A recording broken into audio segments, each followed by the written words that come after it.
Good day, everybody. How are you all doing? Today, we are going to look at a particular business situation where, in a coffee store, uh, they had uh, started a promotional campaign by decreasing the price of iced coffee per cup of iced coffee. The question is, if they suddenly stop this promotional campaign, will the customers still purchase, or what is the chance of customers pa- purchasing the same amount of coffee like they did while the promotion was in effect? So, does promotion or does reduction or does taking away the promotion reduce the probability, reduce the chance that the customers will spend the same amount that they were spending uh, before when the promotion was in effect? That is the question of the day. So, let me tell you that when you take out the promotion, as you will expect, uh, the chances are highly likely that the customers will not purchase, or the chances will decrease that the customers will spend a lot of money on uh, iced coffee if the promotion is taken away. Let's take a look now.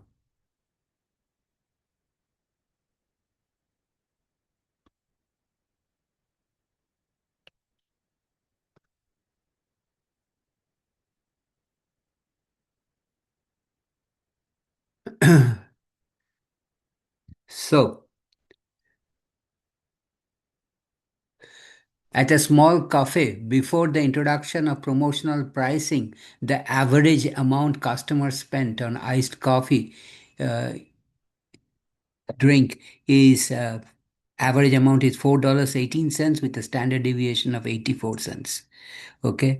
After the introduction of promotional pricing of iced coffee at this store, the average amount customers spent on iced coffee is $4.26 based on a sample of 50 customers.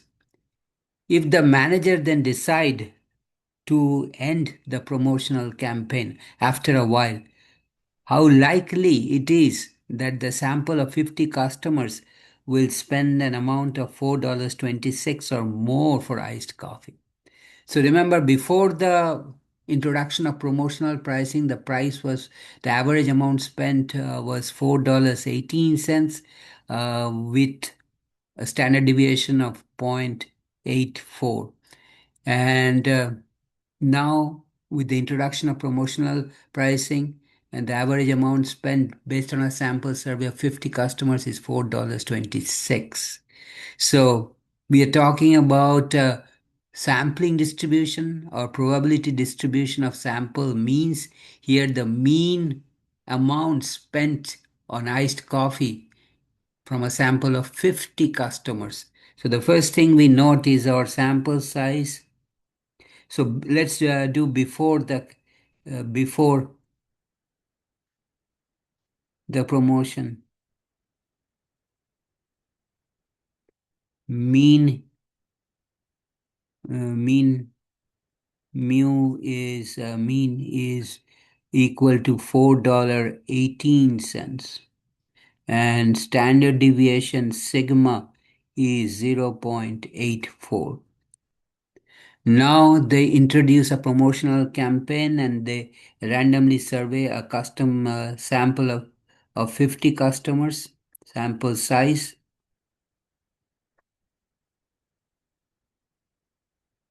Okay, and the sample mean X bar, this is sample mean, is $4.26.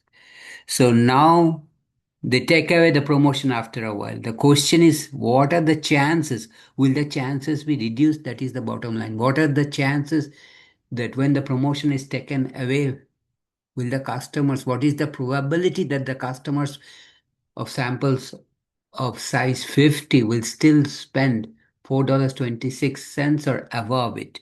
So let's draw the sampling distribution of sample means.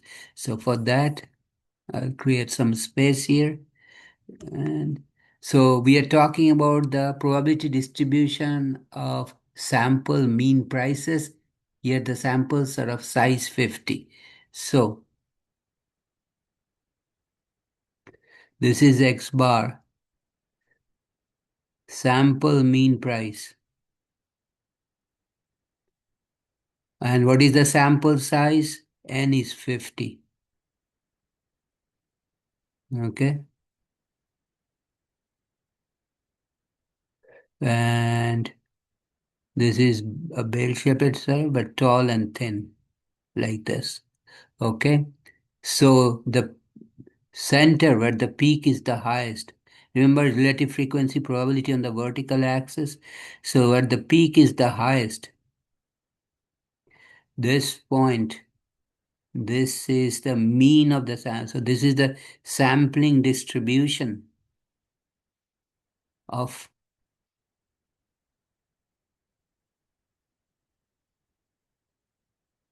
sample mean prices. Mean prices. Okay. The center where the peak is the highest is the average of the sampling distribution, mu x bar.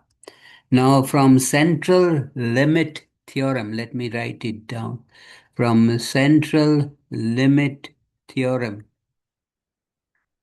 limit theorem,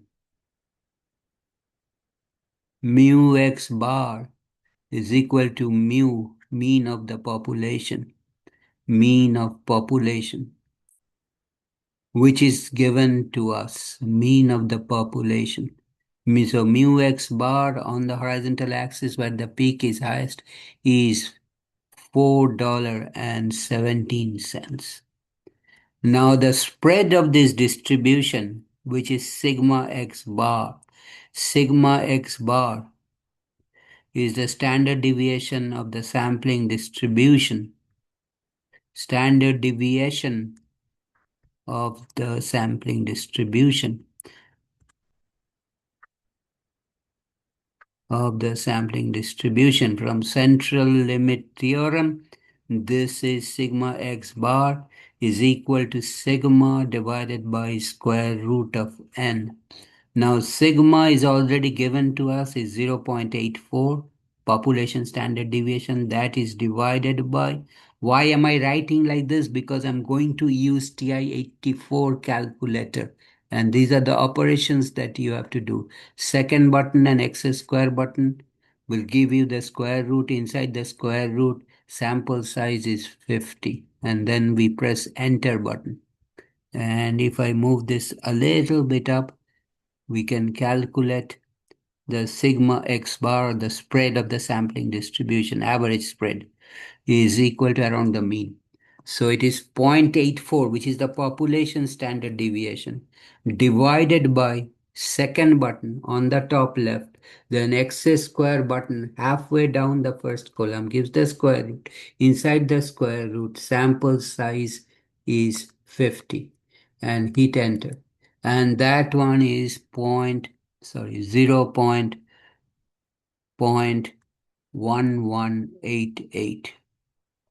Let me write it in more. Nice flash. Take this out. So this is 0.1188. Look at this standard deviation as compared to 0.84, which is the standard deviation of the average spread of the population. The spread of the sample distribution is only 0.1188. Okay, whereas for the population is 0.84. It is becoming narrow and tall. So most of the mass or most of the probability is concentrated around the center.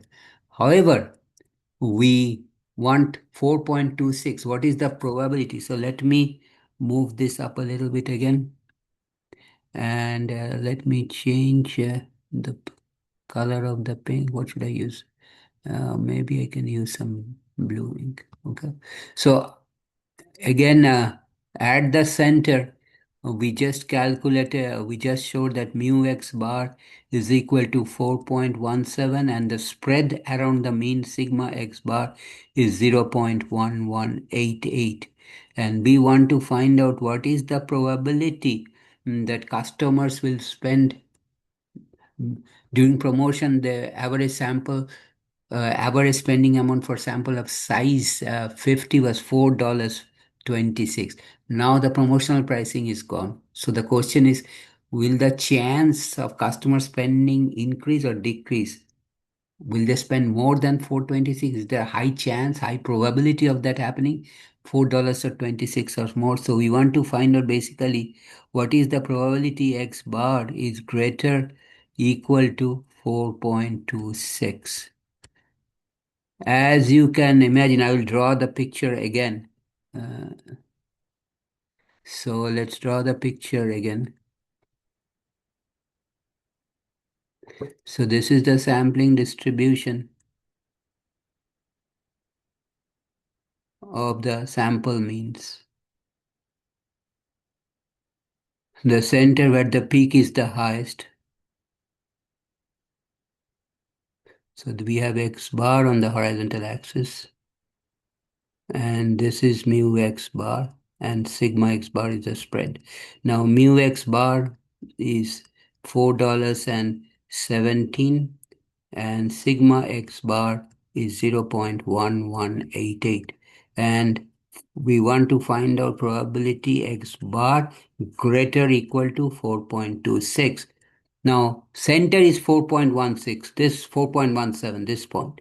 So 4.26 is greater than 4.17, so it will be on the right of the center. So it will be somewhere over here maybe.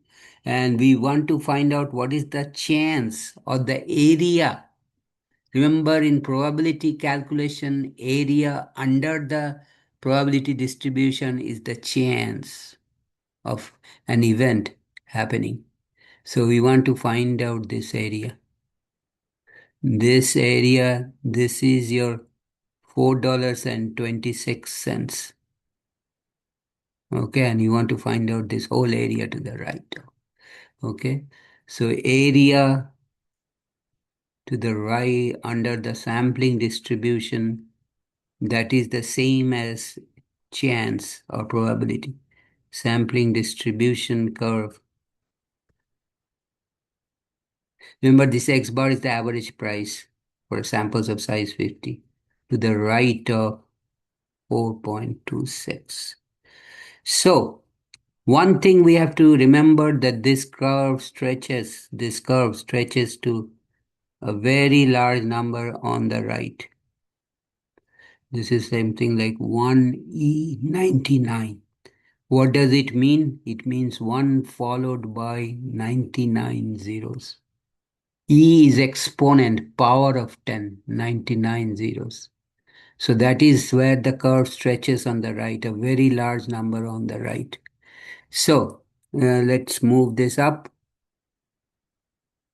and let's do this calculation using TI-84. So we are going to use TI-84, not tables, because it's straightforward calculation. So as I mentioned in my previous problems, we have to use the second key first on the top left, then the verse key, which is in the third row. All these rectangular areas means these are key. So second and verse on the third row, then select number 2, which is normal CDF. That is helps in finding the areas under the normal distribution. Number 2, my lower, this is where we have to be careful. So lower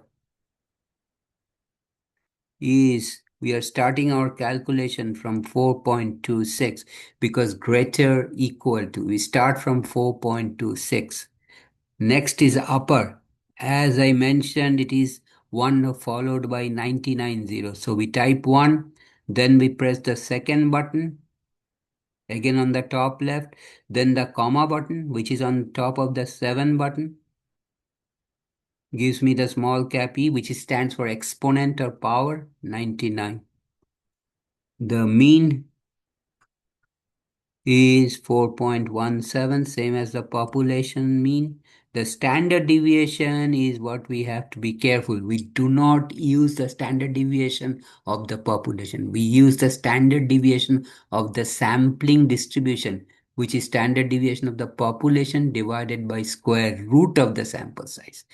Standard deviation of the population divided by square root of the sample size. We did this calculation before, and this is 0.1188. And then the next is paste. We put our cursor on paste and then hit enter twice. Put the cursor means the black rectangle on top of paste and hit enter twice. Enter twice. Okay. So the mean is lower is 4.26, upper is 1, second comma gives me the E, 99, the mean is 4.17, standard deviation is 0.1188, paste, enter, and enter. And this is probability. So let me write the answer over here. Probability of x bar greater or equal to 4.26 is 0.22. So 22 to 4, that means 22.4% chance. I multiplied it by 100, moved the decimal point 2 places to the right, that the customers will pay. Customers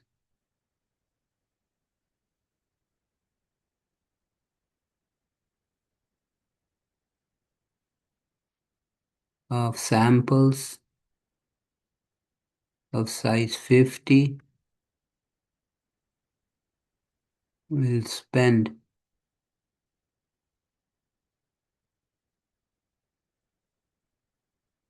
4.26 or above on the average.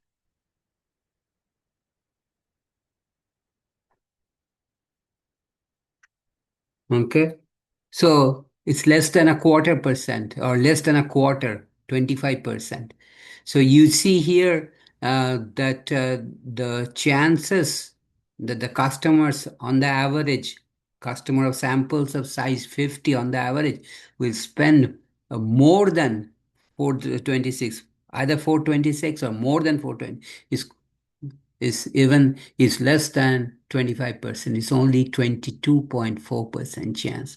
Why is that so small? Because the sampling distribution curve has become narrow and thin. Tall and thin. Narrow means the standard deviation has decreased because it's standard deviation of the population divided by square root of the sample size, which comes from central limit theorem. So most of the probability is concentrated around the center or the peak. Towards the tail, less area. And that's what we are calculating towards the right tail. Less chance of that happening. Everybody will try to, or most of the concentration will be towards the center, which is $4.17. Very unlikely mean of samples of size 50 will be greater than 4.26. That is the whole point. I'll stop here today. I am sure you may have some questions. Hey, no problem. So in the comments area, write me a question. I'll get back to you as soon as possible. Also, I'd like to know where you are watching from. What is the time at your place right now? That's very interesting for me. If you like this video, please give me thumbs up. If you like this video, subscribe to my channel by hitting the red subscribe button. And please click on the bell button. You will be notified every time I upload a new video, which I do almost every day. Hey, thanks for watching. Take care. Have a nice day. We'll see you next time. And please do not forget to check me out tomorrow.